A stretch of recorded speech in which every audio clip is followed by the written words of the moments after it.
So we are back here on the Choose954 podcast, episode 46, with new ArtServe Executive Director, Craig W. Johnson, here at the Executive Boardroom at ArtServe off of Sunrise Boulevard. If you didn't know about Choose954, we started a social movement to cultivate culture and community here in Broward County, where I'm from, to keep people in the know with all the great things that are going on and make this a better place to live. The point of the podcast is to connect you with amazing people like him, doing incredible things in the community. And this podcast is brought to you by the Thousand Mermaids Artificial Reef Project, creating artistically crafted artificial reef modules to help save the reefs, create research opportunities, ecotourism, and countless other benefits for our oceans. To find out more, you can log on to www.1000mermaids.com. That's www.1000mermaids.com. Without much further ado, why don't you tell us about Mr. Craig Johnson at a high level? First, thanks so much for having me. I appreciate it very much.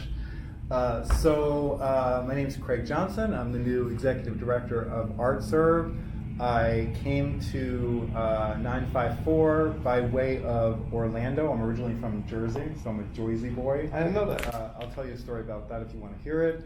But I landed in 954 because I had been running a nonprofit for 17 years in the Central Florida area. It was a dance incubator, so similar model as ArtServe, being an arts incubator, but with a focus on dance. And after 17 years of running that organization and doing some great things in the Central Florida community with regard to expanding the diversity of the language of dance. In Central Florida, when we arrived 17 years ago, it was just a ballet company. There was no modern or contemporary dance. And frankly, that ballet company was 90% Caucasian. So it was a very specific agenda of mine to showcase how we can celebrate diversity and inclusion in the arts by way of dance. So over 17 years, we incubated 15 professional modern and contemporary dance companies. The area's first African American dance company, the area's first Indian American dance company. And having accomplished that in Central Florida, I decided I want to do something new. I want to do something beyond the dance arts. I did my research, decided it was time for my next big adventure, and specifically landed on Broward County, because I was really excited about where the arts were progressing across the county. But Broward County's in like this really crazy good vibratory place where artists are taking their roots here. There's excitement about collaboration and working together and experimenting. So I knew it was right time, right place when the ArtServe opportunity opened up. And I said, I'm going right there, I'm going to pursue it, applied for the job, and 2 weeks later, I landed at ArtServe. Amazing. Here I am. And one of the things that maybe people don't know or appreciate is a lot of your job has to do with fundraising, and it's great that we're able to leverage your experience and resources. Having been a fundraiser, obviously nonprofits, you have to raise funds and to build any type of community. So you thankfully bring that experience to the table and also from another market. So we definitely appreciate that. How did you initially get involved in the arts or interest in the arts? Okay, so I'll take you way back. I started my undergrad studies as a theater major. Right. This was in New Jersey. Rutgers? This was not Rutgers, it was Montclair State University. Nice. So Montclair State University, I started out as a theater major. It was my dream to be an actor, performer. Realized very quickly I was a terrible performer. So I was a horrible actor, just did not have it. And was humble and honest enough with myself to be able to say, you're not good enough, and decided that I really wanted to pursue another avenue. Was trying to figure things out.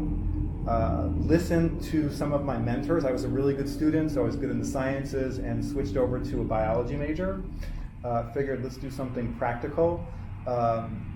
I wouldn't have listened to that advice now, by the way, and we'll get back to that when we talk about arts in the public schools a little bit, because I think that's really important that we give our young people access to an understanding about that there is great potential for careers in the arts.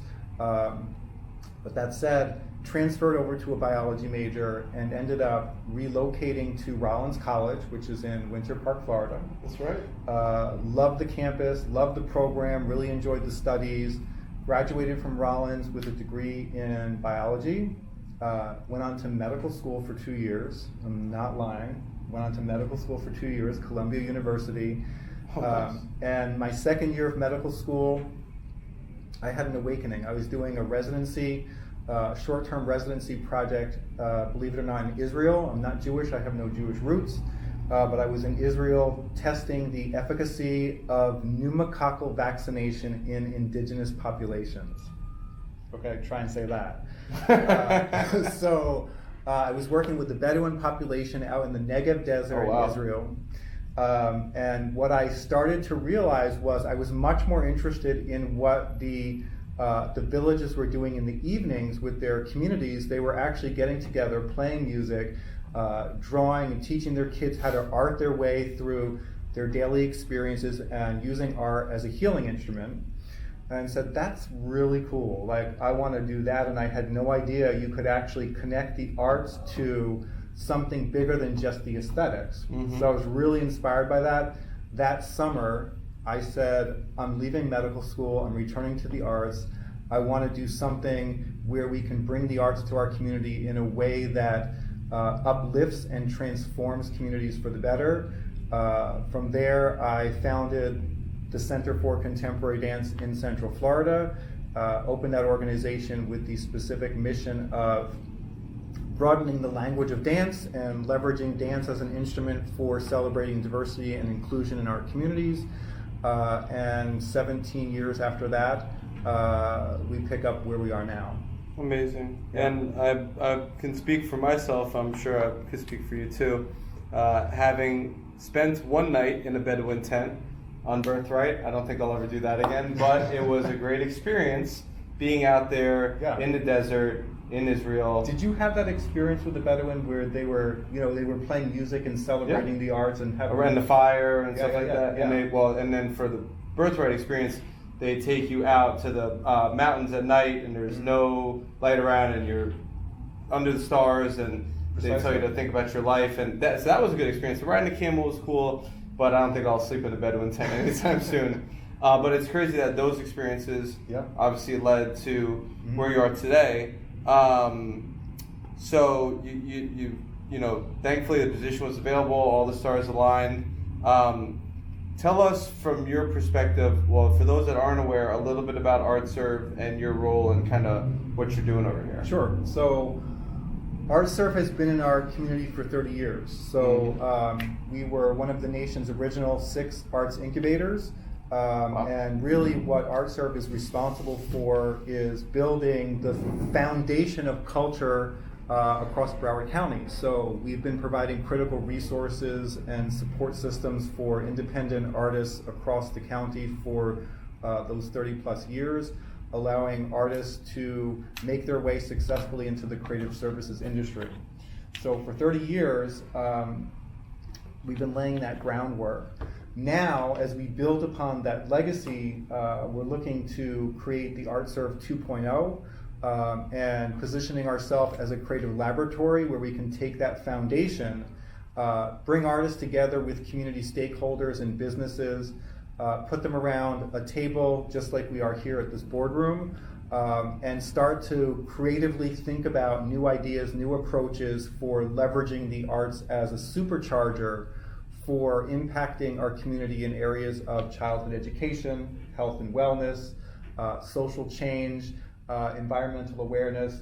How can we really use the arts as part of the solution to some of Broward County's greatest challenges? And for those that aren't aware, it's a county-owned, operated, funded nonprofit? Correct. So I'll be clear about that. We are partially supported by the Broward Cultural Division. Correct. And we are located in a county building. Correct, yes. Which is also adjacent to a library. Correct. Which is also adjacent to the Stonewall Museum. Correct. And which is also adjacent to this beautiful park behind us. Holiday Park. Holiday Park. Yep, precisely. On Sunrise Boulevard, right across from the Publix on 15th Street. Correct. So you probably, if you haven't been inside here before, probably driven by it a few times. It's obviously a very trafficked intersection here, but they do some phenomenal work.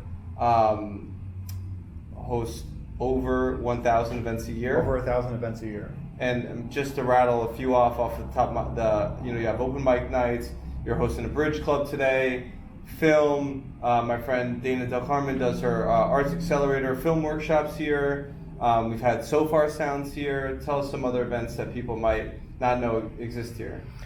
So everything from those smaller community events that you just mentioned, some not so small, and some big featured exhibitions like our upcoming event, which is Home, an artistic celebration of community. So that's going to be really our first opportunity to show off the new direction for ArtServe. We'll be articulating across that event what a creative laboratory looks like. So part of that exhibition is breaking the fourth wall. Audiences can come into the space and actually see artists in the process of art making. So throughout the entire space that evening, there is no fourth wall. You're welcome to talk to artists, interact with them, talk about everything from how they compose a piece of music to how they create a piece of dance. And then we'll be honoring some of the area's greatest cultural leaders, including the great and wonderful Mr. Evan Snow and his business partner, Andrew Martineau. So I'm really proud to have you on that list. I mean, it's awesome. We're very humbled and grateful. And to be in the company with my friend Jodi Tanner, WLRN, Darren Blake. Yep. So it's, and if you would share part of the other goals that night it is a somewhat of a fundraising event with the tickets. Sure. Because understandably, as is the case with most arts organizations, funding is not at an excess level, so that's always the case with a nonprofit. Correct. Especially an arts organization, and especially an arts organization that is attempting, and we will successfully unveil a new vision for the organization's future. So we're in this really interesting place, much like the county itself, much like Broward County itself, where it's in this vibratory place of change and shift. ArtServe is rolling out a world-class artistic season, a new residency program where ArtServe will directly support independent artists in the development of projects that link their arts to the kinds of outcomes we discussed earlier in childhood education, social change, what have you, and also ensuring that we are pursuing education and outreach initiatives that emerge from really unique collaborations between artists and community stakeholders in areas of education, social change, childhood education, all that great stuff. So that said, I want to be clear that Home is squarely a philanthropic event. Correct. We are attempting to secure $300,000 over the course of the next year in order to support those new initiatives. And really rally the community into this idea of leveraging the arts as an opportunity to create change and contribute to the solutions that we need to have in place in order to make Broward County the best possible place to live it can be.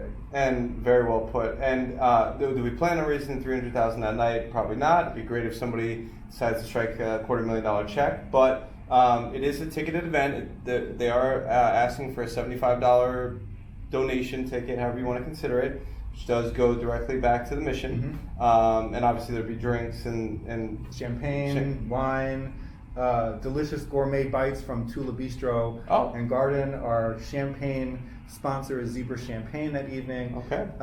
It's honestly friggin' awesome. So just come on out and spend some time with me. Both sponsored previous events of ours. Tula did the opening VIP reception for our Fort Lauderdale, and Zebra did the opening reception for Zero Empty Spaces on Los Olas recently. So awesome. All great people in the community. So I'm glad that you mentioned on the philanthropic, we are hoping, all of us, in support of Yep. you, of Ed King, of Sophie, of Philip Dunlap and Broward County Cultural Space, Cultural Division, ArtServe in general, to really get people engaging, connecting, supporting the arts, hopefully in ways they've never done before. Hopefully those that haven't engaged in the arts before might find the mission, the new direction, the new energy, the new buzz to be rewarding and fulfilling, because you guys are serving such a great purpose. We've talked about on previous podcasts and in conversations I've had with various people, we don't really have an incubator. We don't really have a residency space. We don't really have, a fountainhead or a bakehouse or these things that our friends to the south have in spades. And, has that put us behind the 8 ball and kind of stunted the growth and development to us being a well-cultured destination? It probably has, realistically. So with new direction from Craig as the Executive Director of ArtServe, new direction from Philip Dunlap, the Executive Director of the Broward County Cultural Division, which is the county's governing arm of the arts, with new direction even from folks like Joe Cox at the Museum of Discovery and Science. We're very, I would go without saying, new direction from the Fort Lauderdale City Commission, with the City Commission finally being majority supporter of the arts, with Commissioner Glassman previously working for the Cultural Division. And Dean being a supporter of the arts, and Ben having his wife work for the NSU Art Museum. It's coming at a very, like you said, good time for Broward County. There is a buzz, there is an energy, there is a need, and this all goes, it doesn't go without saying, we have 20,000 condo units being developed in downtown Fort Lauderdale. Right. And we tell people, and we're not, speculating or making this up, most of these people, as you did, are going to be relocating here. They're going to choose the 954. Amen. And a lot of them that are coming from major, well-cultured markets, progressive markets, whatever, are going to not only yearn for things to do, aside from drinking and go to the beach, but they're going to expect things to do, aside from drinking and go to the beach. And if we don't have those things, we can attract talent all day long. We've got great resources, but the retaining of the talent, skilled workers, engineers, developers, artists, coders, all in between, those are the things that you really need to have a thriving creative economy, creative class. Amen. So that's what we're Choose954, the Unitas Group, Art Fort Lauderdale, Zero Empty Spaces, Fort Lauderdale on Design Week. We're super glad to support you. We're super humbled to be honored as part of your new initiative with Home. And it comes at a really, really good time. Hey, we're in this together. Amen. We are in this together, and it's a really exciting time for Broward County right now.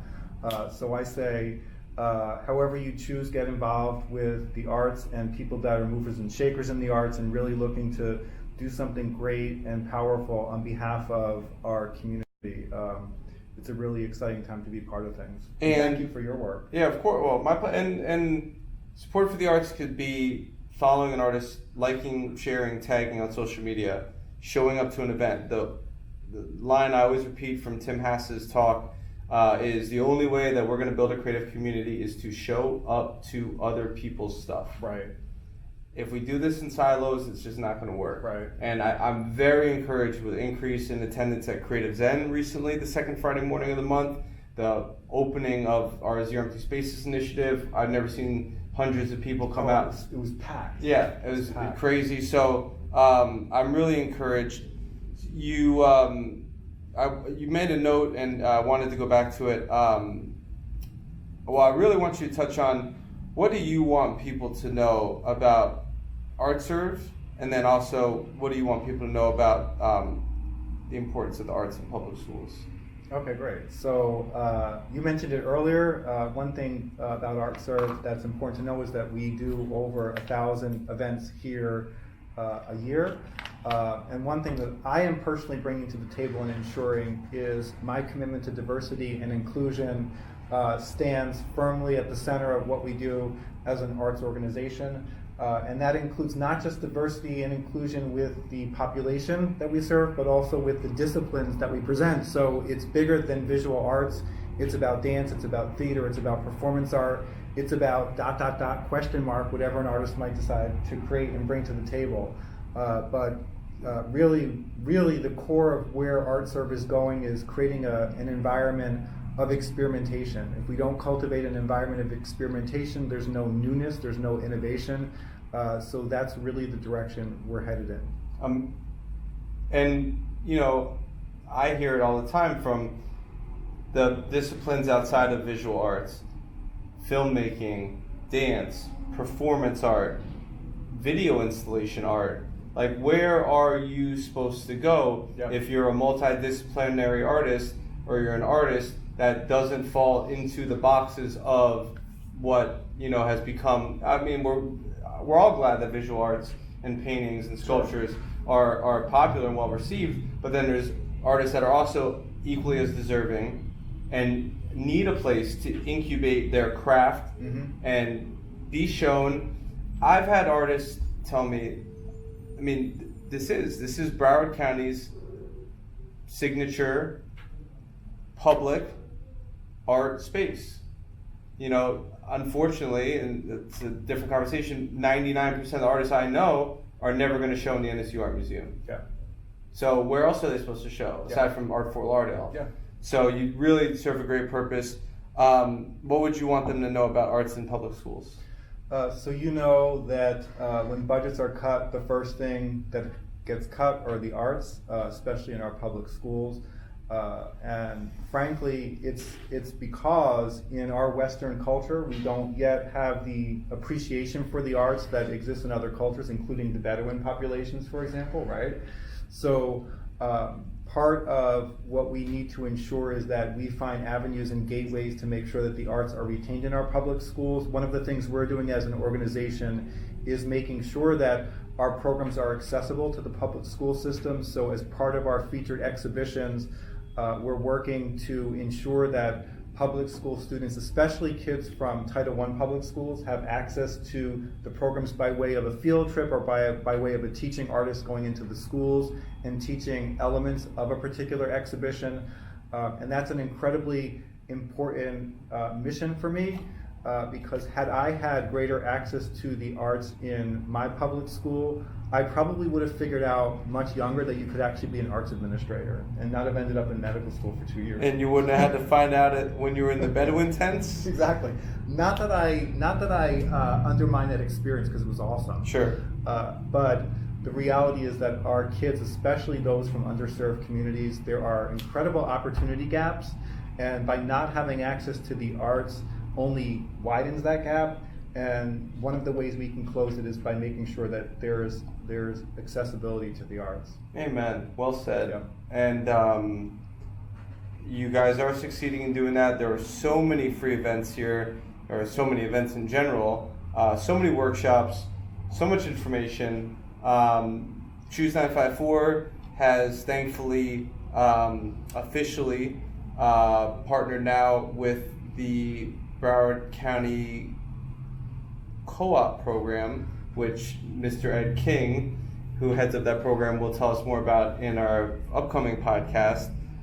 So we're really glad to be able to work together, extending the reach of ArtServe, extending the reach of the Arts Calendar, and extending the reach of the co-op program as well, so that all these great initiatives, events, people, artists, and everybody in between can get out and get the word out about their things to as many people as they can. Speaking of getting the word out, where can they find ArtServe on social media and the interwebs? So our website, artserve.org. Instagram is ArtServe Inc., at ArtServe Inc., and on Facebook, ArtServe FL.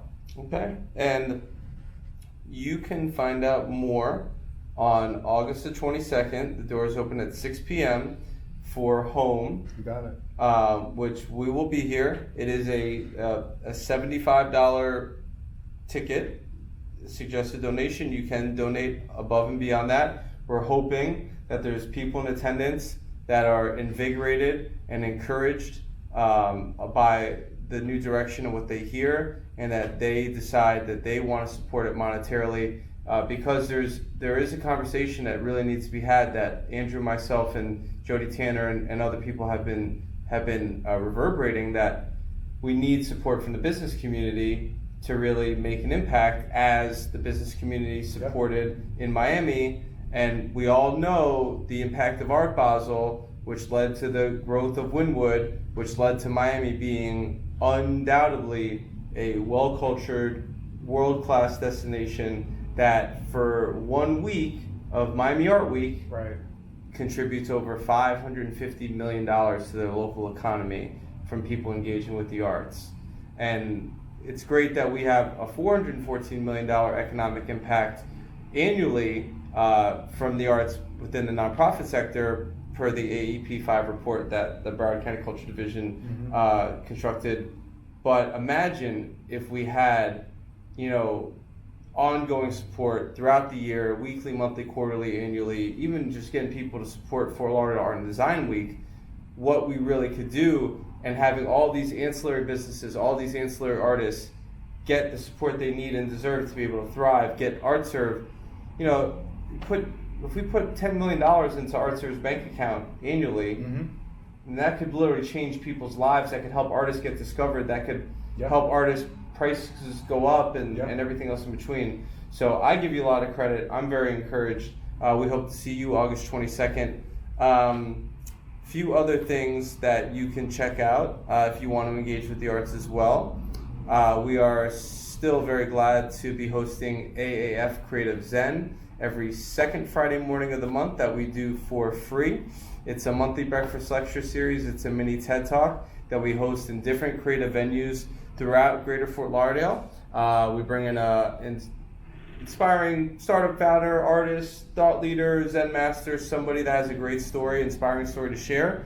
Our next one is a dear friend of mine, Paula Esposito of Ola Creative, who is a marine biologist by education. She goes around on cruise ships now and does like eco tours. She speaks about the importance of our environment. She will be speaking at the MEEC, which is the Marine Environment Educational Center on Hollywood Beach, where they have the turtle set up. It's the second Friday morning of every month at 8:30. The talk starts at 9. You're out of there by 10. Breakfast and coffee is provided. That always takes place the morning after Raw Storytelling, which is another great event that Choose954 is proud to support, which is our version of The Moth, True Stories Untold. That takes place the second Thursday night of every month in a cafe in downtown Fort Lauderdale. You can find out more at rawstorytelling.org.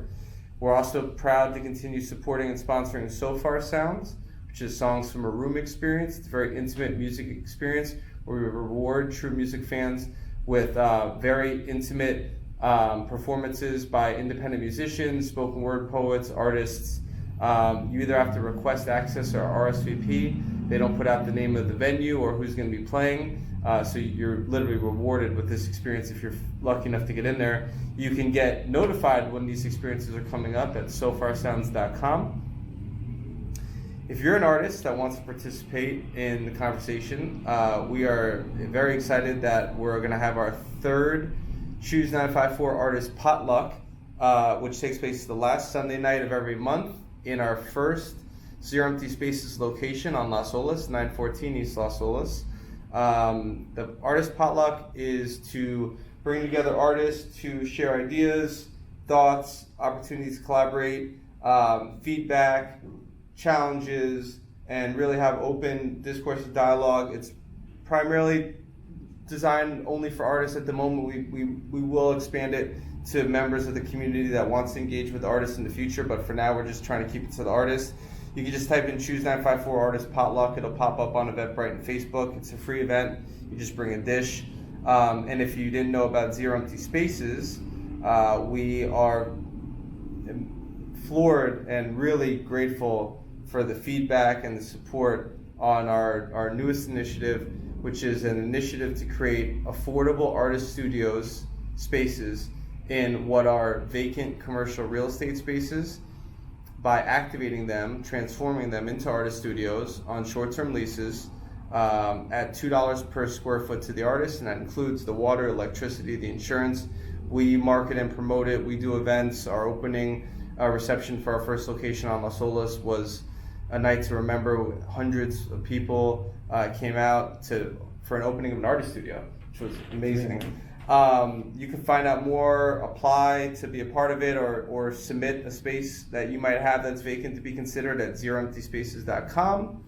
And the last thing I'll mention, if you're an artist, you want to be part of all of these things that we talked about, and you want to be part of Broward County's signature annual art event, we have opened the artist application for Art Fort Lauderdale, the Art Fair on the Water, which myself and my partner, Mr. Andrew Martineau, the United Group and Choose954 also produce. It is the only art fair in the world that takes place in luxury waterfront homes, mansions, on the Intercoastal, only accessible via boat. It takes place January 23rd through 26th. Very inexpensive for artists to participate, a fraction of the cost of the Las Olas Art Fair, a big fraction of the cost of any Miami Art Fair. It's independent artist driven. It's not primarily gallery driven. We want to keep it inclusionary so you as an independent artist can participate. You can find out more at artftlauderdale.com. That's artftlauderdale.com. I'm Evan Snow, at Evan Snow 13 on Instagram, Facebook, interwebs. I'm an open book. Feel free to reach out. Love to know why you choose 954. Feel free to drop me a note at evan@choose954.com. And we look forward to seeing you August 22nd, 6 p.m. here at ArtServe for Home. And the season preview following that in October. And in April, I forgot to mention, the 1,000 Mermaids will be exhibiting as part of the environmental themed exhibit. So we will bring you more on that when we do our future podcast with the curator, Sophie Bonnet. And please don't hesitate to reach out to this guy. He's great. We're very fortunate to have him in the community. Love to hear from you. Thank you so much for having me. My pleasure. Thank you, Craig. Great job. Appreciate it.